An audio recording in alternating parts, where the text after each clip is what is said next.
You know, there's a real interesting correlation between flu and the jabroni virus. Uh, Flu has seemed to disappear practically. And remember the twindemic, the so-called leaders like Dr. Fauci and Birx and all these so-called experts told us at the end of this year, flu's going to ramp up and we're going to have COVID. We're going to have a double whammy. It's the twindemic. Well, Zero Hedge has a very interesting article with very scientific data from the state of New York and other places, because the state of New York keeps very good records of flu emergency hospital visits. So the title of this is Did COVID Murder the Flu?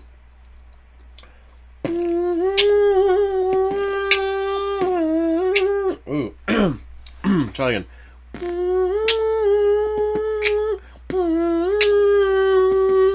Murder was the case that they gave COVID.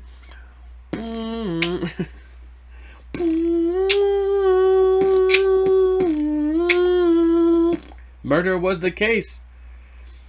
Despite Dr. Fauci's cries about how all vulnerable Americans should make sure to get their flu shots to protect against the deadly vortex of a COVID-19 supercharged flu season twindemic, it appears influenza-related infections, hospitalizations, and confirmed cases over the past couple of months have been much, much lower than the experts had anticipated.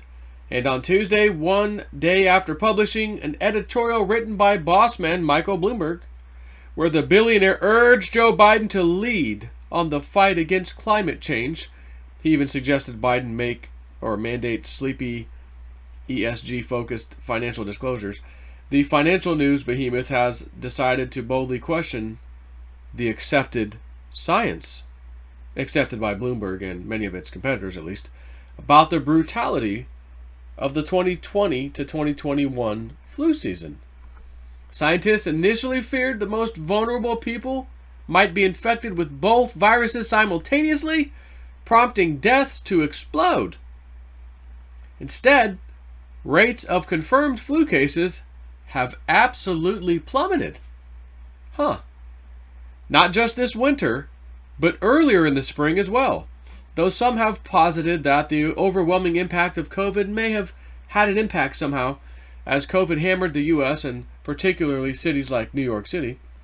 In an opinion piece, though we must confess these sound more like facts to us, Bloomberg writer Justin Fox declares that the twindemic can be relegated to the scrap heap of inaccurate projections, again by the experts, related to COVID-19.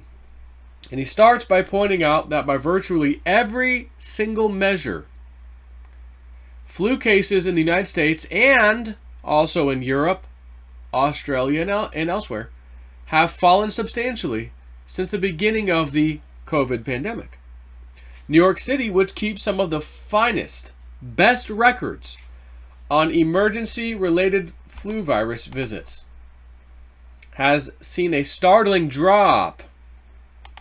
And if you want to see that chart, here it is. 2016, again, early on, this would signify what we would call winter, right? January, February, March, April-ish, okay?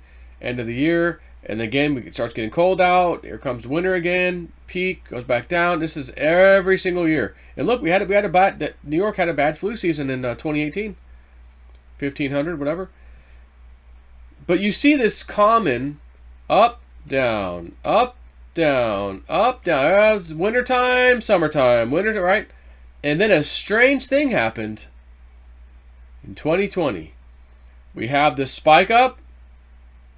It's an odd-looking spike up, but it's still the spike up that we're expecting to see right around April, just like the last one, the one before that, the one before that, and the one before that. And again, if this chart went back further, the ones before that. And then what do you see here? It immediately drops down to not zero, but near zero. None of these drop downs even touch the very first part of this, and then the remaining of the year, which is where it ends right now. So this is a very strange phenomena that coronavirus came out in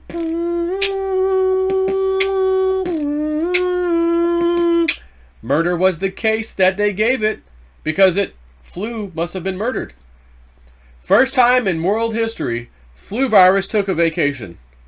Simultaneously, coronavirus is out. Coronavirus. Same symptoms as the flu, by the way. Other hospitals appear to have seen something similar, by the way. What is this? Let's look at this chart.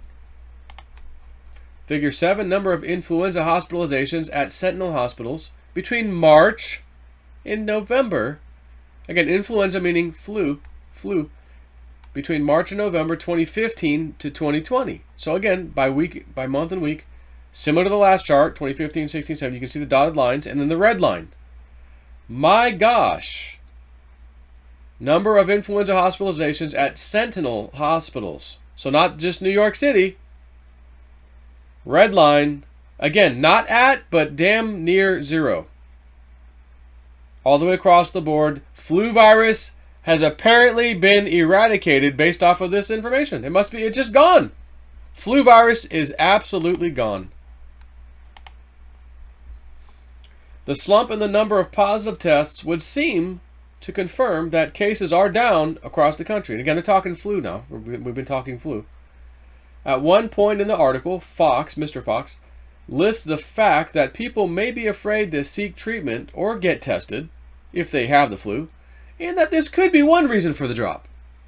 But as you probably also know, the hospitals have been way opened back up.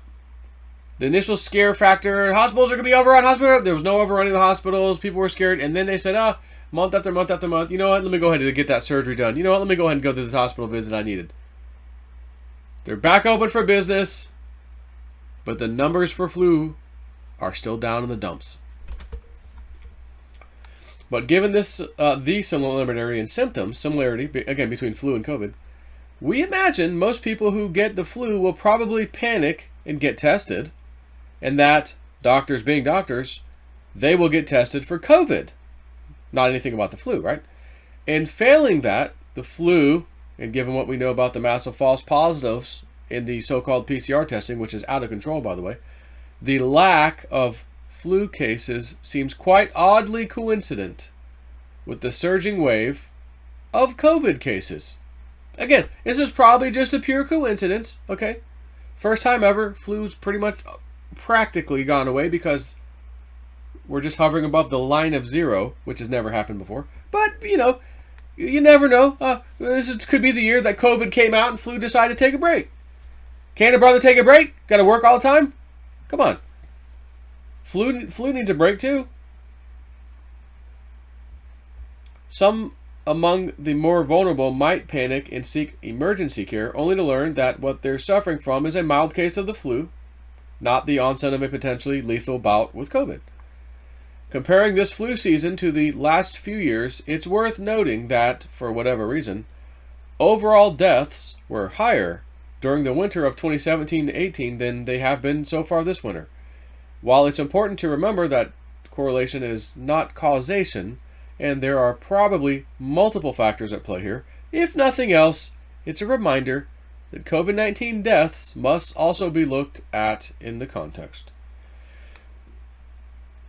Offering up a revised forecast in its own piece, pointing out the obvious reality that the spike in flu cases hasn't been nearly as bad as feared, the New York Times quoted a source saying, quote, looks like the twindemic is not going to happen. Here's what readers can expect according to a forecast based on the numbers through the first week of December. Basically, the red line just practically continues and slightly goes higher than zero. If you're wondering, that's what they show. One wonders just how much of that vast gap between a normal flu season and 2020 is filled by false positive PCR test-based COVID cases. Circling back to the Bloomberg, and again, the PCR tests are very much giving false positives. This is a fact now. It's not conspiracy. Sometimes they're right, Many times, they're false positives. The designer of the PCR test has come out and told you why it tends to give out false positives, by the way. Circling back to the Bloomberg piece, Mr. Fox offers up what he says is probably the most convincing explanation for the drop in flu cases. Recommendations like social distancing and mask wearing, however effective, marginally effective, or ineffective at all, have been even more effective at preventing influenza than COVID, because influenza is so much less contagious than COVID somehow, right? That's his new theory. Now keep in mind, the mask manufacturers state on many of the boxes that produce the masks, this will not stop any virus. It doesn't list COVID, it says any virus. It's not what this mask is for, it can't stop any virus. So that kind of throws that, because the flu, right? Flu, they say flu is a virus, flu virus. But, okay. So he says, well, folks, there you have it. Now, are we supposed to believe Dr. Fauci and company weren't able to anticipate this back in the summer? Are we supposed to believe that? Or were the warnings about the twindemic instead pushed subtly by Big Pharma to keep sales growing and perhaps provide more buffer to pour into development of the new COVID-19 vaccine? Or at least maybe that's what they'll like you to believe. Paul Craig Roberts from the IPE expanded on all of this in a recent piece. Is there no flu this year, or is flu the second wave of COVID? Don't expect any honest answer from health authorities. They have the fear running strong, so strong that the people are submitting to needless lockdowns that are causing economic havoc to their lives, and the mask mandates that do more harm than good. What is all of it about? Is it simply about vaccine profits for Big Pharma, or is it about getting people accustomed to arbitrary orders unsupported by legislation?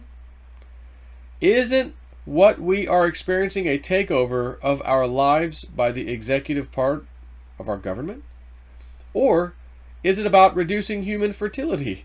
Experts report that the American vaccine contains anti-fertility elements that will make a percentage of the female population infertile. Now, by the way, I believe this was in the United Kingdom. I read this from their health authorities. Their government even said it. We recommend, if you are pregnant, do not take this vaccine. They said that, not me, not conspiracy theory Jason Ipor. They said that. So if they said that, why would you, what other conclusion can you come to if a woman has a baby inside her that the shot might have an effect on them? You know what I mean? So, whatever. Who knows? Repeat after me. Put on your zombie face. Vaccines are safe. Vaccines are safe. I will get 2 shots of the COVID vaccine when it comes out. I will get 2 doses of the COVID vaccine when it comes out. This is not a conspiracy theory. These vaccines are safe for me and my family. Yeah. But Jason Ipor and his family won't ever be taking the vaccine of any kind. Thanks.